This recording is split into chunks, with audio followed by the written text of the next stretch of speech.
కుసుమహర కుసుమహర కుసుమహర స్మృతి 44 10వ లహరి బిగిన్ కాబోతున్నది. ముందుగా పీఠికలో ఇచ్చారు ఒక మహానుభావుడు శ్రీ పుట్టా వెంకటరావు గారు కష్టపడి ఆ యొక్క ఆశ్రమాన్ని కాపాడి అభివృద్ధి చేసినటువంటి మహానుభావుడు గురించి తెలుసుకుందాం. తర్వాత స్మృతి ఎందుకు చదవాలని తెలుసుకుందాం. ఇప్పుడు ఏంటంటే నేను నా అదృష్టం కొద్ది ఆయన దర్శించాను, చూశాను ఆయన్ని. ఆయన చేతితో ప్రసాదం కూడా తినడం జరిగింది. ఇప్పుడు ఏమిటంటే శ్రీ పుట్టా వెంకటరావు గారికి స్మృత్యంజలి సమర్పిస్తూ శ్రీ కుసుమహరనాథ ఆశ్రమం దువ్వాడ అనగానే శ్రీ కుసుమహరుల వెన్వెంటనే కనుల ముందు సాక్షాత్మూర్తి శ్రీ పుట్టా వెంకటరావు గారియే. ఆయనను వేరు చేసి ఆశ్రమాన్ని ఊహించలేని స్థితి హరనాథ భక్తులకు కనిపించినటువంటి మహామనిషి ఆయన.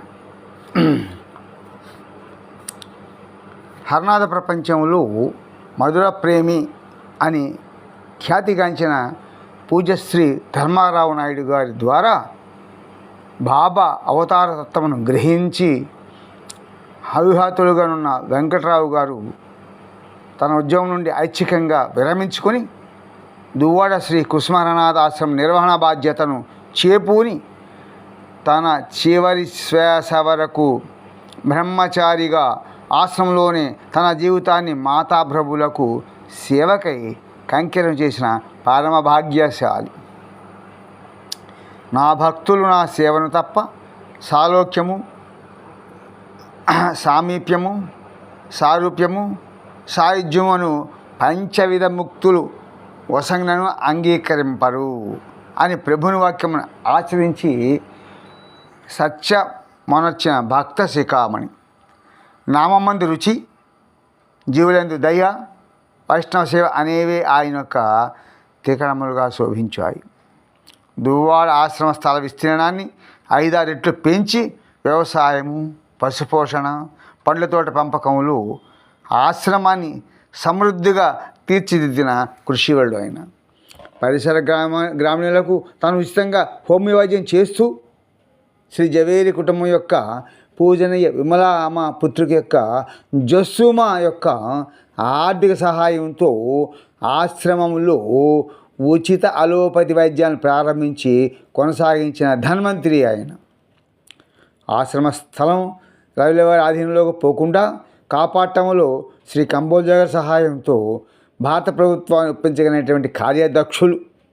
శ్రీ కుసుమర అనే ఆధ్యాత్మిక పత్రికను 30 సంవత్సరాలుగా నడిపిన ధీశాలి శ్రీ హరనాథి స్మృతి తెనుగున ప్రకటింపబడుటకు అండగా నిలిచినటువంటి మూల స్తంభం ఆయన.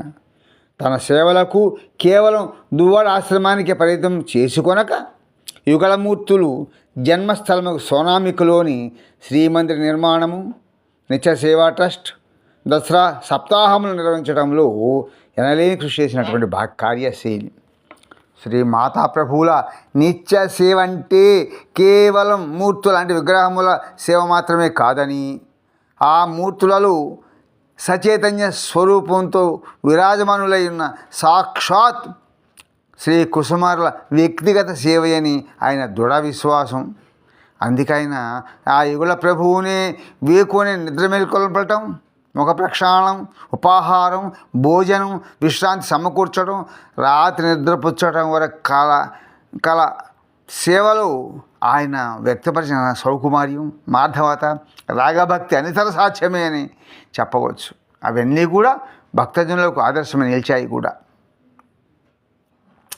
పుట్టడం పెట్టడం అనే వలననే సువర్ణం శుద్ధమవుతున్నట్లుగా కర్మభోగం వలన జీవి శుద్ధుడవుతాడు అనే ప్రభు సూక్తిని శ్రీ వెంకటరావు గారిని హరప్రభు మనకు ఉదాహరణగా చూపించారా అన్నట్లు గడిచాయి ఆయన జీవితంలో చివరి నెలలు. ఇలా తన జీవిత రూక యొక్క పదహానాలను తన స్వామికి కంకిరం చేసుకొని ప్రభుని ఆశ్రమంలోని తన ఆత్మను పార్థివ శరీరాన్ని వదిలి ఆ యుగళ ప్రభుని నిత్యకిలలో చేరిపోయిన సువర్ణదేహుడు, సురక్షిత సైనికుడు, సుజచ్చిత ప్రేమ హృదయులైన శ్రీ పొట్టా వెంకటరావు గారికి మనస్ఫూర్తిగా నమస్కరిస్తున్నాను, అంజలి ఘటిస్తున్నాను. కుసుమహార కుసుమహార కుసుమహార. ఒకసారి హరనాథ స్మృతి అనగానేమి, దాన్ని ఎందుకు చదవాలి అనేది ఒక ప్రశ్న. హరనాథ స్మృతి అనే పదానికి ప్రతిపదార్థం హరనాథుని జ్ఞాపకం తెచ్చుకోవడం అని. అలా అయినప్పుడు హరనాథ్ ఎవరు అని మనం ఎందుకు జ్ఞాపకం ఉంచుకోవాలని ప్రశ్న కూడా ఉదయిస్తుంది. హరనాథ్ గురించి ఏమి తెలియని నేను అంటే మాధవ అన్నయ్య రాసుకున్నారు. హరనాథుని గురించి కొన్ని పంక్తులు రాయాలన్నా చాలా కష్టమే. బంగాళాఖాతం గురించి నన్ను చెప్పమంటే నేనేమి చెప్తానయ్యా? కేవలం పూరిలోను, విశాఖపట్నంలోను, మద్రాసులోను బంగాళాఖాతం చూశాను అని అంటాను. అంతకన్నా బంగాళాఖాతం గురించి నాకేం తెలుస్తుంది? తెలియదు. బంగాళాఖాతంలో ఎంత నీరు ఉన్నదో, ఎన్ని ఇసుక రేణువులు ఉన్నాయో, దాని గర్భంలో ఎన్ని జీవరాశులు ఉన్నాయో, ఎన్ని ముత్యాలు ఉన్నాయో, ఎన్ని రత్నాలు దాగి ఉన్నాయో నేను చెప్పగలనా అని చెప్పలేను. ఎవరిని వర్ణించడానికి వేదవ్యాసుని కళానికే శక్తి చాలదు. అలాంటి ప్రేమ పయోధి అయిన పగల హరనాథ్ గురించి ఏమి చెప్పగలను? అయితే నా జీవితంలోని ప్రతి క్షణము అది అనుగ్రహాన్ని అనుభూతి చెందానని, చెందుతున్నానని మాత్రం ఖాయంగా చెప్పగలను. నా మాదిరిగానే, నాకన్నా ఎక్కువగానే ఇతర భక్తులు అనేకులు మన హరనాథుని అనుగ్రహాన్ని చవిచూచారు, అనుభూతి చెందారు. దానినే హరనాథ స్మృతిలోని 12 రేఖలోనూ తెలియపరిచారు. ఆ లహరులలో రాసిన బట్టి మన హరనాథుడు శ్రీకృష్ణుడేని, మాతా కుసుమకుమారదేవి శ్రీ రాధాదేవి కాక మరెవరు కాదో తెలిసిపోతున్నది. శ్రీ గౌరాంగలీల కొనసాగింపే శ్రీ హరనాథలీలని హరనాథ స్మృతి తెలియపరుస్తున్నది. శ్రీకృష్ణుడు శ్రీ రాధ ఇరువురు ఏకమైన ఒక్కటిగా అయిన వ్యక్త రూపమే శ్రీ గౌరాంగుడు. శ్రీ బలరాముని మరొక రూపములు వ్యక్తమైన ఆకారమే నిత్యానంద ప్రభువు.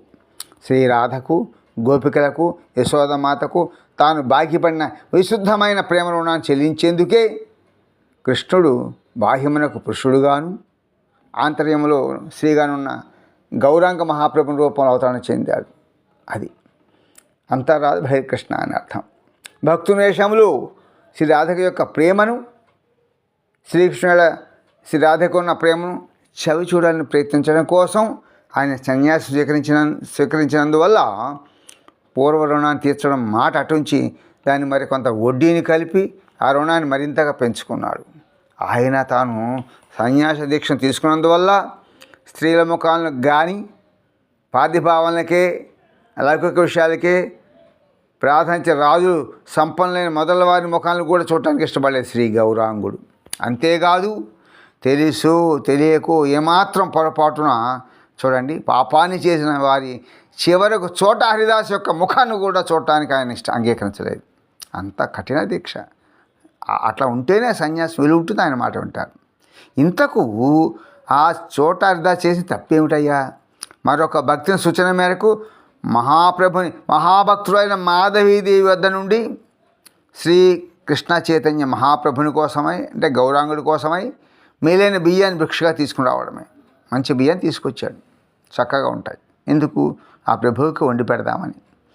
కేవలం ఒక స్త్రీతో మాట్లాడినందుకై అప్పటి నుండి మహాప్రభువు చోట హరిదాసును ముఖాన్ని అన్నాడు. చివరకు ఆ మహాభక్తుడు ప్రభుని విరహ వేదంతో ప్రయాగలోని త్రివేణి సంఘం వద్ద ఆత్మార్పణ చేసుకున్నా కూడా చూడనే లేదయ్యా. అబ్బా నాయన కుసుమహారం, అది మన హరనాథం లేదు. మనం ఉంటే ఇంక పనికి రాకుండా పోతాం.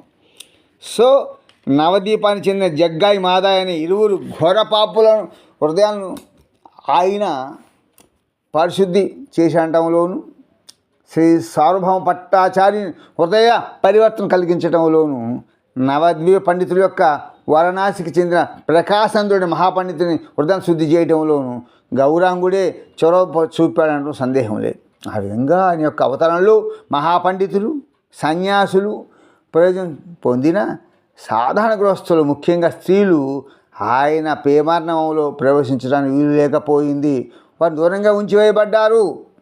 అందుకే శ్రీకృష్ణ శ్రీ బలరామ ఇరువురు కూడా శ్రీహరనాథునిగాను, శ్రీ రాధా కుసుమకుమారి దేవిగాను అవతరణ దాల్చి బృందావలీలను, నవదీప లీలను పూర్వం కన్నా మరింత సున్నితమైన రీతిలో జరిపారు. ఆ లీలలో కొన్నిటిని వివిధ భక్తులు హరనాథస్మృతిలో వర్ణించారు. అందుకు హరనాథస్మృతి చదవాలి. అది కాబట్టి శ్రీ కుసుమహరనాథ లీలను మనం జాగ్రత్తగాను సరిగాను అవగాహన చేసుకుంటే శ్రీ కుసుమనాథులు ఒక్కటే, ఇరువురు ఒక్కరేనని, ఒక్కరు ఇరువురేనని, నిర్మలలో నిర్ములరని, పవిత్రుల పవిత్రులని గ్రహించగలుగుతాం. వారి కార్యకలాపం నిర్మలమైనవే కాదు, మూర్తిభించిన నిర్మలతయే పవిత్రమైనవే కాదు, ఆ రూపం సంతరించుకున్న మహాపవిత్రతం. వారు తమ కీలలకు ప్రతిఫలంగా ఎవరి నుండి ఏమీ ఆశించలేదు, కోరడం లేదు. వారి ప్రేమ స్వార్థరహితమైనది, ఏకైకమైనది. దానికి సాటి మరొకటి లేనే లేదు. ధర్మం యొక్క, మతం యొక్క జ్ఞానం కలవారికి భయమేమున్నది? వీరు తాము సముపార్జించిన పుణ్యం మూలంగా, గడిపిన ధార్మిక జీవనం మూలంగా ఈ భవసాగరాన్ని దాటగలరు. కానీ మోసగాళ్ళు, పాపాత్మలు, మూఢులు, అజ్ఞానులు, దుష్ట సాంగత్యంలో ఉన్న వారి గతి ఏమిటి? ఒక్క పైసా కూడా ప్రతిఫలాన్ని ఆశించకుండా వారి హృదయాలను పరిశుద్ధి చేసి వారందరినీ సంసార సాగరం యొక్క ఆవలి ఒడ్డుకు చేర్చేందుకు సాహసించగలవారెవరు? ఇదే కుసుమనాథ వ్యక్తిత్వంలోనూ వారి అవతరణలోనూ లీలా ప్రత్యేకత, విశిష్టత.